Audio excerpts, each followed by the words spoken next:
सत्य को खोजने वाले सब साधकों को हमारा प्रणाम।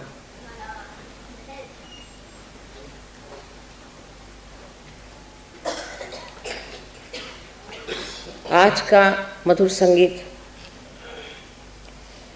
आज के विषय से बहुत संबंधित है, जिसके लिए मैं देबू चौधरी को बहुत बहुत धन्यवाद देती हूँ। सभी सहज व्यवस्था हो जाती है।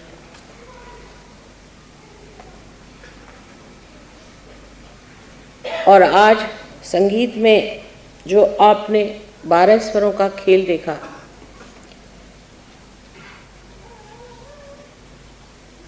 वही हमारे अंदर भी ऐसा ही सुंदर संगीत निर्माण हो सकता है।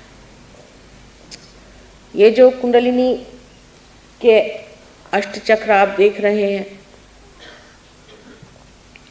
जो कि मूलाधार चक्र, मूलाधार, स्वाधिष्ठान, नाभि, हृदय, विशुद्धि, आज्ञा और सहस्त्रार। इसके अलावा हमारे अंदर सूर्य और चंद्र के भी चक्र हैं। इसी प्रकार ब्रह्मरंध्र को छेदने बाद भी 3 और चक्र हमारे अंदर कार्य करते हैं, जिसे हम अर्धबिंदु, बिंदु और वलय कहते हैं। ये सारे हमारे अंदर स्वर हैं। जैसे अगर सा से शुरू करें तो 7 स्वर सा रे ग म प ध नी, सहस्त्रार पे नी जाकर के पहुंचता है।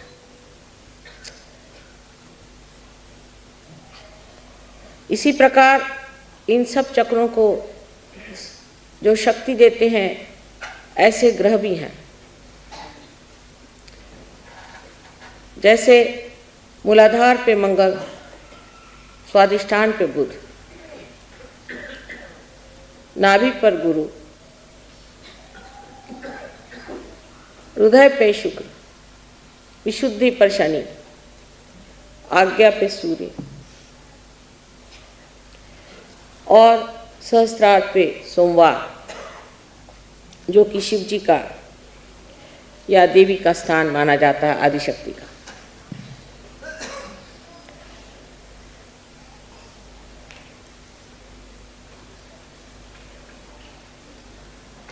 इसी प्रकार हमारे नवग्रह भी इन चक्रों पर वास करते हैं। इसका मतलब यह है कि जो कुछ भी ओंकार श्री गणेश से प्रणीत है, वो सारा ही एक ही स्वर, एक ही ताल में पूर्णतया बद्ध होकर के एक सुंदर संगीत का साज हमारे अंदर परमात्मा ने तैयार रखा हुआ है। इसको छेड़ने के लिए ही कुंडलिनी कार्यान्वित होती है। जब कुंडलिनी इन चक्रों को छेदती हुई ब्रह्मरंध्र तक पहुंचती है, उसके उत्थान से हर चक्र में न जाने कितनी ही गतिविधियां हो जाती हैं। बहुत से लोग सोचते हैं और कहते भी हैं कि माँ, ये इतना सरल कैसे? सरल तो ऐसे है कि जितनी भी जीवंत क्रियाएं हैं, सब बिल्कुल ही सहज है।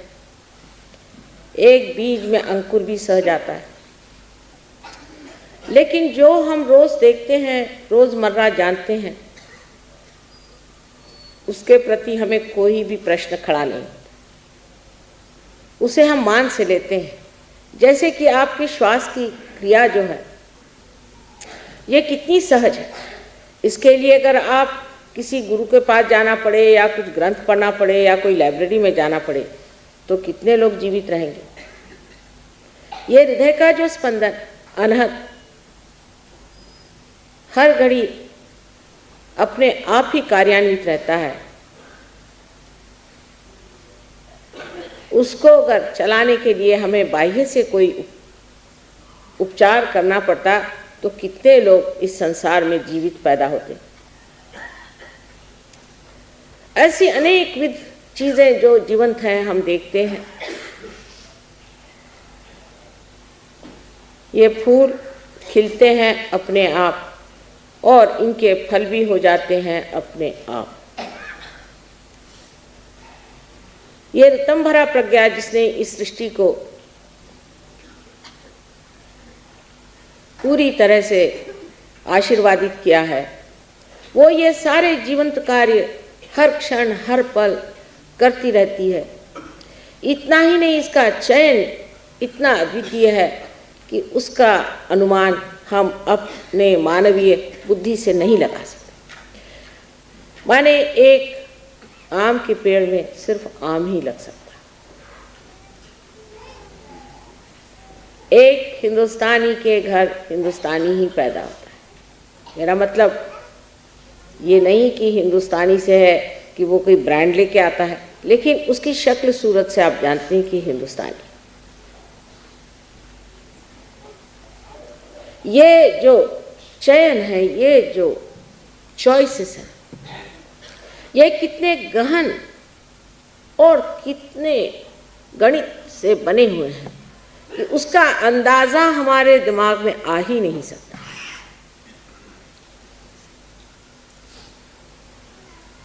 जैसे कि मैंने पहले कहा था कि सिर्फ एक ही हो सकता है कि जो ये सीमित बूंद है इसे हम सागर में ढाल सकते हैं। सागर से एकाकार होने पर सागर की सारी शक्तियों को देख सकते हैं, जान सकते हैं और उसका आनंद भी लूट सकते हैं। यही कार्य ये कुंडलिनी करती है। लेकिन इसकी व्यवस्था इतनी सुंदर है इस सांस की कि ये स्वर सारे जाकर के अंत में अपने मस्तिष्क में पूरे यहाँ से लेकर के यहाँ तक सातों की सातों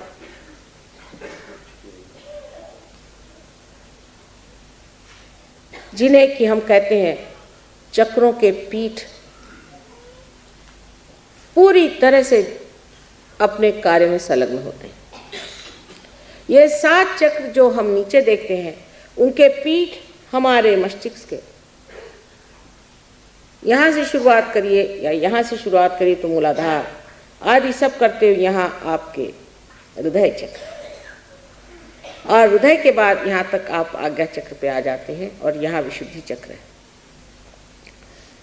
ये तो सारा कुछ आप किताबों से जान सकते हैं, लेकिन जिसने आपको बनाया उसकी कमाल देखिए कि 7 स्वर बनाने के बाद उसके जो पीठ हैं, जो उसके हर एक स्वर का निनाद इन 7 पीठों से बने हुए इस मस्तिष्क में, इस ब्रेन में किस तरह से घुमाया जाता है।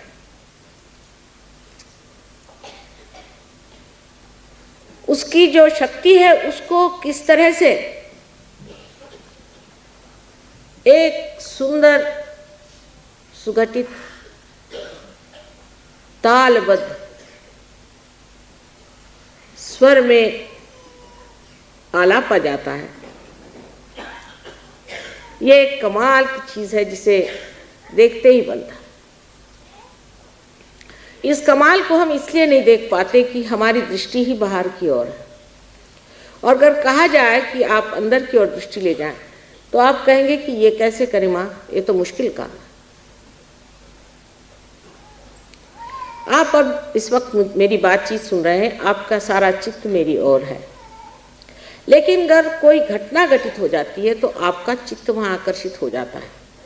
उसी प्रकार कुंडलिनी का जागरण जब होता है तो जो आपका चित्त बाह्य में फैला हुआ है वो एकदम अंदर की तरफ दौड़ता है। और जैसे कोई एक कपड़ा चारों तरफ फैला हुआ, उसके अंदर से कोई चीज उसे ढकेलती हुई ऊपर की तरफ ले जाती है, इस प्रकार कुंडलिनी सहस्त्रार पे आने पर उसे चाक कर देती है। लेकिन उसका चाक करना भी इतना सुंदर है कि जब वो भेद होता है तो उस कुंडलिनी का प्रकाश उस सारे चादर में फैल जाता है। जो कहा है कि राम रंग रस भीनी,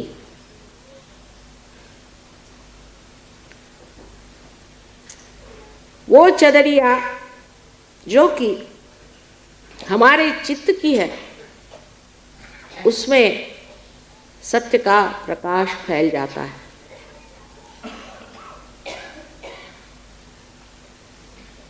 अब कितनी सुंदर रचना है कि हृदय चक्र बराबर यहाँ बीचों बीच है, जहां पर कि हमारा ब्रह्मरंध्र छेदन होता है।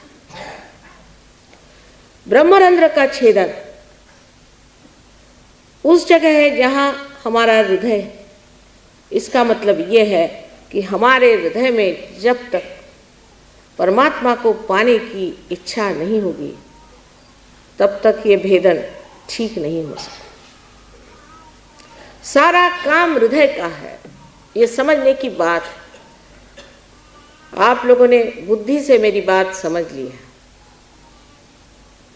बुद्धि से समझने की बात ठीक, लेकिन जब तक ये हृदय से संचारित नहीं होगी, जब तक ये हृदय से सर्कुलेट नहीं होगी, तब तक हमारे अंग अंग में ये बसने वाली चीज नहीं है, क्योंकि हृदय में ही हमारे आत्मा का स्थान है। इसलिए ये समझ लेना चाहिए कि हृदय को छेड़ने के लिए पहले हमें अपने हृदय को खोल देना चाहिए। इस हृदय में आत्मा का वास है,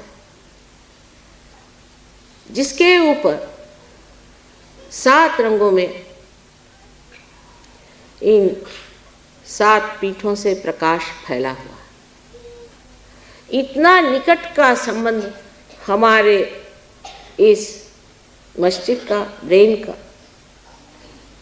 और इस हृदय का।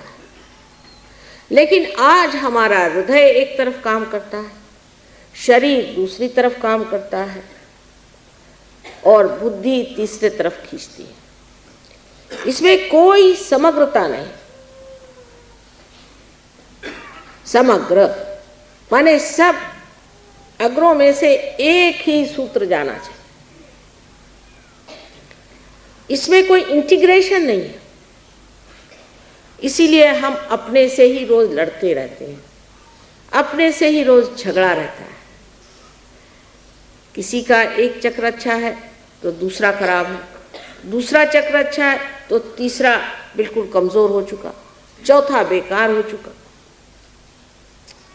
और इन चक्रों की लड़ाई में ही सब तरह की दुविधा, परेशानी, चिंता, बीमारियां आ जाती।